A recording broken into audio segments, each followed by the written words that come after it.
Jadi kabar mengenai mengobati darah tinggi. Namun saya sebenarnya seringkali bilang bahwa ada cara untuk menurunkan tensi atau tekanan darah tanpa obat. Saya sudah pernah buat video seperti ini sebelumnya.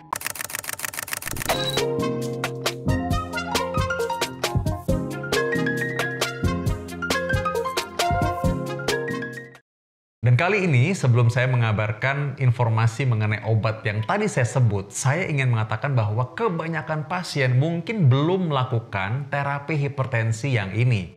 Karena apa? Terapi hipertensi ini tidak bisa digantikan, bahkan dengan obat sekalipun.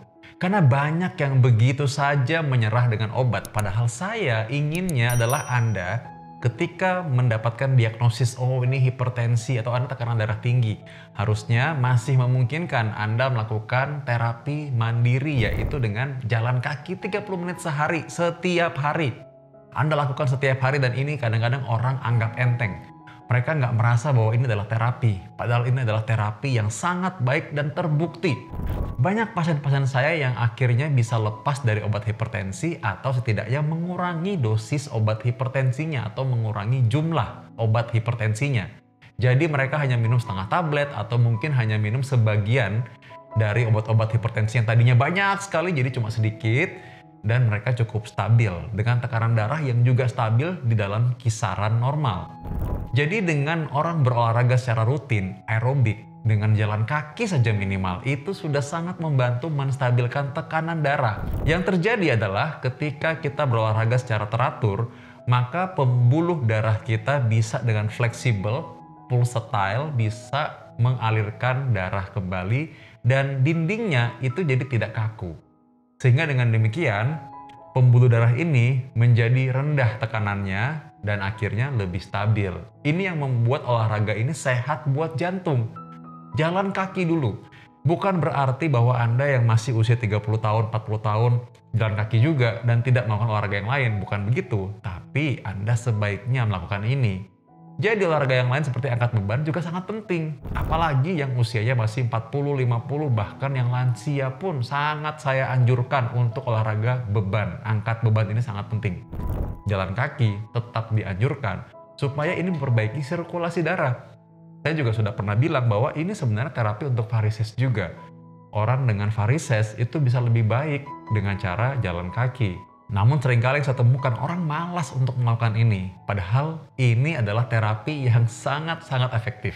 Yang berikutnya adalah hilangkan ketergantungan dengan garam. Ada influencer, edukator, mereka bilang bahwa garam ini nggak salah. Pada kenyataannya banyak penelitian yang sudah mengungkapkan bahwa memang garam ini berkontribusi pada tekanan darah tinggi. Sehingga mengurangi garam tentu saja efektif.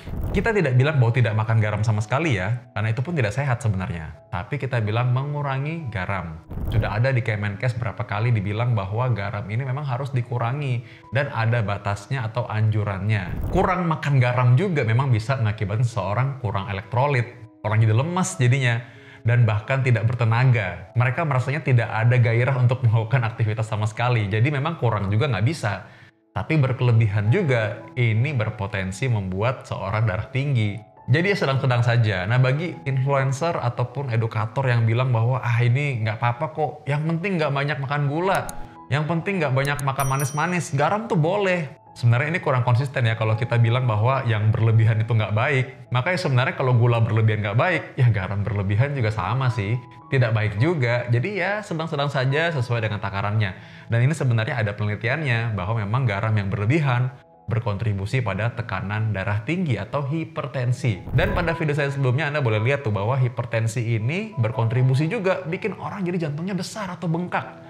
Nah kalau orang suka bilang jantungnya bengkak, jantungnya besar, itu sebagian karena darah tinggi. Darah tinggi juga bisa bikin orang jadi sumbatan pembuluh darah jantung. Karena tekanan yang berlebihan pada pembuluh darah menyebabkan kerusakan, kolesterol gampang build up plak atau bikin plak di sana, sehingga pembuluh darah juga menjadi sempit. Jadi sebenarnya banyak sekali bahaya dari darah tinggi ini, dan untuk awalnya kita bisa melakukan jalan kaki 30 menit dan kurangi garam sebagai cara untuk menstabilkan tekanan darah. Gimana kalau sudah harus minum obat?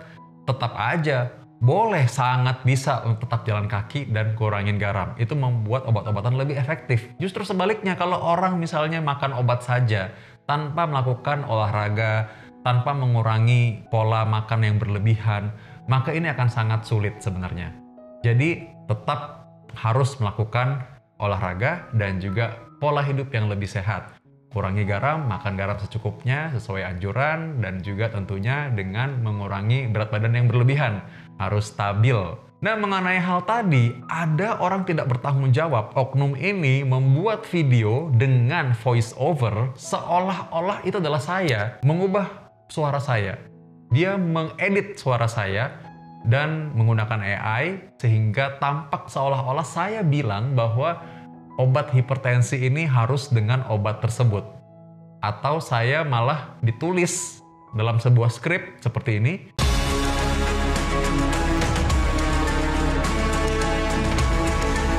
Nama saya Vito Anggarino Damai. Saya adalah dokter spesialis jantung di Indonesia dengan pengalaman selama 15 tahun.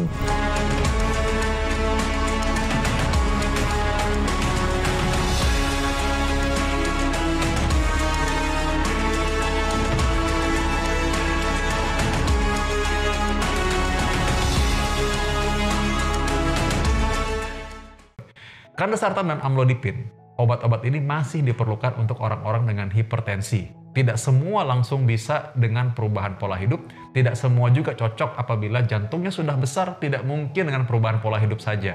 Jadi perlu dibantu dengan obat-obatan. Tidak semua perlu obat, tapi tidak semua juga bisa tanpa obat, karena obat ini dasarnya adalah untuk membantu memulihkan kembali kondisi darah tinggi dan juga mencegah komplikasinya. Jadi kandesartan masih berguna. Amlodipin pun masih ada gunanya. Saya juga tidak pernah menganjurkan obat herbal tertentu seperti yang ditulis dalam skrip tersebut. Ada gambarnya, fotonya, seolah-olah saya menganjurkan penggunaan obat herbal tertentu, nama tertentu, bahwa ini adalah obat yang saya anjurkan dan 100% aman. Pada faktanya, obat herbal pun tidak 100% aman. Tentu saja ada bahayanya. Dan juga dosisnya. Kadang-kadang kita masih kesulitan. Ini berapa dosisnya untuk menurunkan tekanan darah sebegini? Jadi sama saja juga dengan obat-obatan yang lain. Tidak ada klaim seperti itu. Tidak ada bukti, evidence bahwa memang secara ilmiah ini lebih unggul.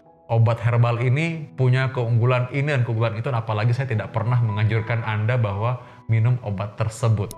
Karena itu oknum ini tidak bertanggung jawab dan menggunakan suara saya, nama saya untuk membuat informasi yang menyesatkan. Jadi kalau Anda menemukan informasi seperti itu, Anda boleh laporkan ke Kominfo karena itu bukan saya. Informasi yang Anda dapatkan hanya di sini saja. Anda boleh lihat bahwa di YouTube ini ada tanda bahwa ini berasal dari seorang profesional medis. Anda lihat di sini ada bedanya. Dan ada tanda dari Google bahwa ini adalah verifikasi, verified, bahwa ini adalah seseorang yang benar memberikan informasi kesehatan. Jadi informasi ini sangat penting untuk Anda karena saya mau Anda sehat. Saya mau Anda tidak banyak menggunakan obat, bahkan kalau bisa tidak sampai sakit dan tidak perlu menggunakan obat. Anda bisa dapatkan informasi ini secara free, secara gratis di YouTube ini. Jadi kalau Anda belum subscribe, boleh Anda subscribe sekarang. Dan saya akan menjawab pertanyaan Anda di komen. Saya akan buat konten lagi supaya banyak orang mendapatkan manfaat dari komen-komen Anda. Anda boleh komen juga di bawah sini. Dan ingat, Anda boleh share ini kepada orang-orang lain supaya mereka semua juga mendapatkan manfaatnya.